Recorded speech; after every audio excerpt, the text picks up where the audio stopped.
बिस्मिल्लाहिर्रहमानिर्रहीम। सैयदना अबू सईद खदरी रज़ी अल्लाह ताला अन्हो बयान करते हैं कि एक आदमी ने रसूल अल्लाह सल्लल्लाहु अलैहि वसल्लम से कहा, जो बीमारियां हमें लाहक होती हैं इनके बारे में आप सल्लल्लाहु अलैहि वसल्लम का क्या ख्याल है।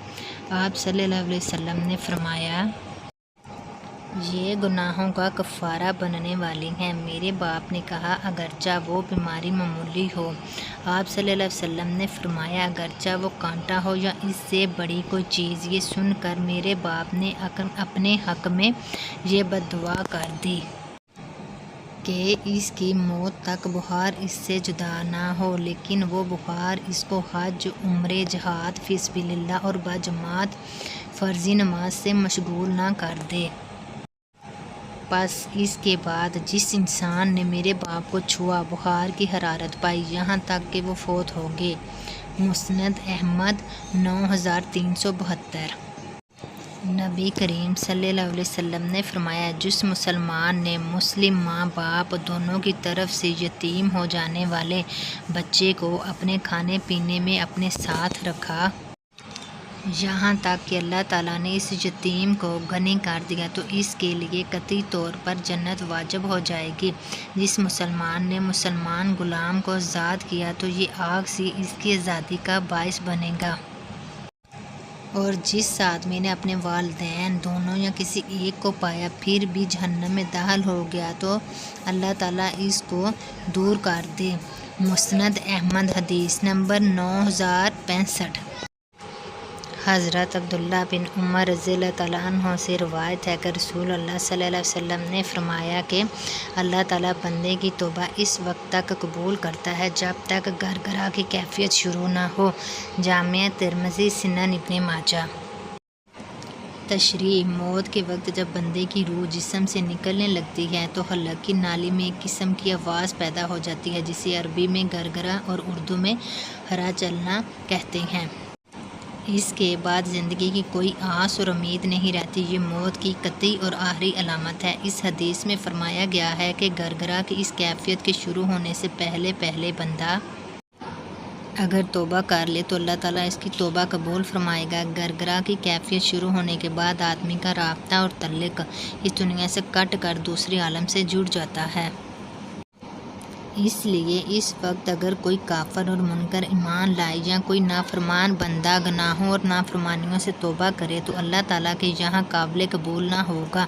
ईमान और तौबा इसी वक्त तक की मोतबर और काबिल कबूल है जब तक ज़िंदगी की आस और उम्मीद हो और मौत आँखों के सामने ना आ गई हो। कुरान पाक भी सराहत के साथ फरमाया गया है, ऐसे लोगों की तौबा कबूल नहीं जो बराबर गुनाह करते रहते हैं, यहाँ तक कि जब इन में से किसी के सामने मौत आ खड़ी हो तो कहने लगें कि अब मैं तौबा करता हूँ।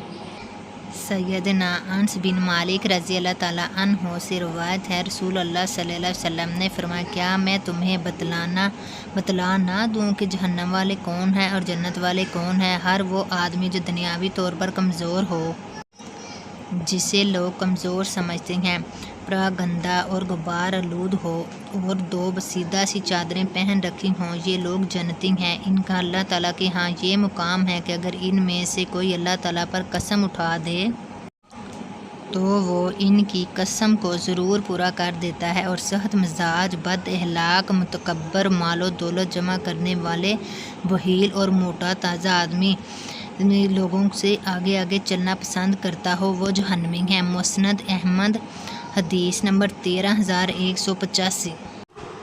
सैयदना अबू हुरैरा रज़ी अल्लाह ताला अन्हो से रवायत है, रसूल अल्लाह सल्लल्लाहु अलैहि वसल्लम ने फरमाया, जब अल्लाह ताला ने जन्नत और जहन्नम को पैदा किया तो जिब्राइल अलैहिस्सलाम को भेजा और इससे कहा, जन्नत को और इसमें अहले जन्नत के लिए तैयार करदा चीज़ों को देखो। इन्होंने जन्नत में आकर इसे देखा और वहाँ अल्लाह ताला ने अहले जन्नत के लिए जो कुछ तैयार किया है इसे भी देखा और अल्लाह ताला की तरफ वापस आकर कहा, तेरी इज़्ज़त की कसम, इसके बारे में तुम जो भी सुनेगा वो इसमें दाखिल होगा। उधर अल्लाह ताला ने हुक्म दिया और जन्नत के इर्द गिर्द नापसंदीदा कामों की बाड़ लगा दी गई।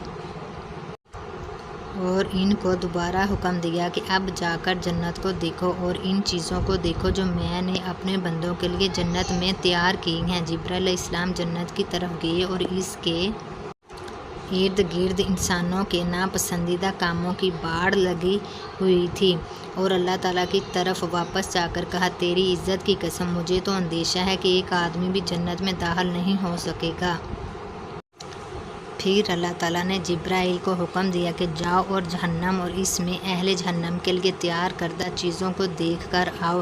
انہوں نے جا کر دیکھا کہ جہنم کے بعض حصے بعض حصوں پر چڑھ رہے ہیں۔ وہ واپس چلے گئے اور جا کر کہا، تیری عزت کی قسم، میں سمجھتا ہوں کہ جو کوئی بھی اس جہنم کے بارے میں سنے گا وہ اس میں داخل نہیں ہوگا۔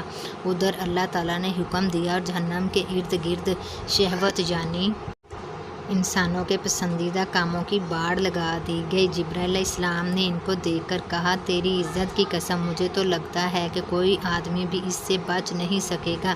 مسند احمد، حدیث نمبر 13195۔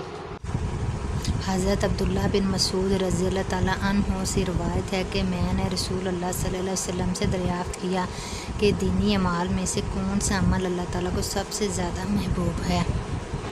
آپ صلی اللہ علیہ وسلم نے فرمایا، ٹھیک وقت پر نماز پڑھنا۔ پھر میں نے عرض کیا کہ اس کے بعد کون سا عمل زیادہ محبوب ہے؟ آپ صلی اللہ علیہ وسلم نے فرمایا، ماں باپ کی خدمت کرنا۔ میں نے عرض کیا کہ اس کے بعد کون سا عمل زیادہ محبوب ہے؟ آپ صلی اللہ علیہ وسلم نے فرمایا، راہ خدا میں جہاد کرنا۔ صحیح بخاری، صحیح مسلم۔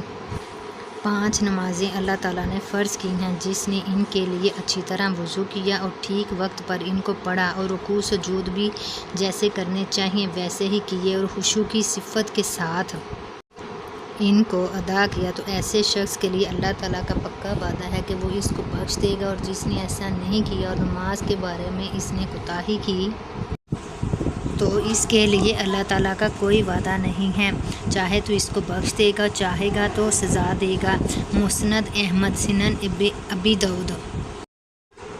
مطلب یہ ہے کہ جو صاحب ایمان بندہ اہتمام اور فکر کے ساتھ نماز اچھی طرح ادا کرے گا تو اولاً تو وہ خود ہی گناہوں سے پرہیز کرنے والا ہوگا، اور اگر شیطان یا نفس کے فریب سے کبھی اس سے گناہ سرزد ہوں گے تو نماز کی برکت سے اس کو توبہ استغفار کی توفیق ملتی رہے گی، جیسا کہ عام تجربہ اور مشاہدہ بھی ہے، اور اس سب کے علاوہ نماز اس کے لیے کفارہ سیئات بھی بنتی رہے گی۔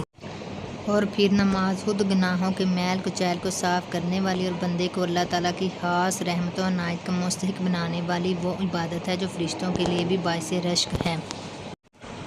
اس لیے جو بندہ نماز کے شرائط و آداب کا پورا اہتمام کرتے ہوئے خشوع کے ساتھ نماز ادا کرنے کے عادی ہوں گے، ان کی مغفرت بالکل یقینی ہے، اور جو لوگ دعوے اسلام کے باوجود نماز کے بارے میں کوتاہی کریں گے، ان کے حالات کے مطابق اللہ تعالیٰ جو فیصلہ چاہے گا کرے گا، چاہے ان کو سزا دے یا اپنی رحمت سے معاف فرما دے اور بخش دے، بہرحال وہ سخت خطرے میں ہیں اور ان کی مغفرت اور بخشش کی کوئی گارنٹی نہیں۔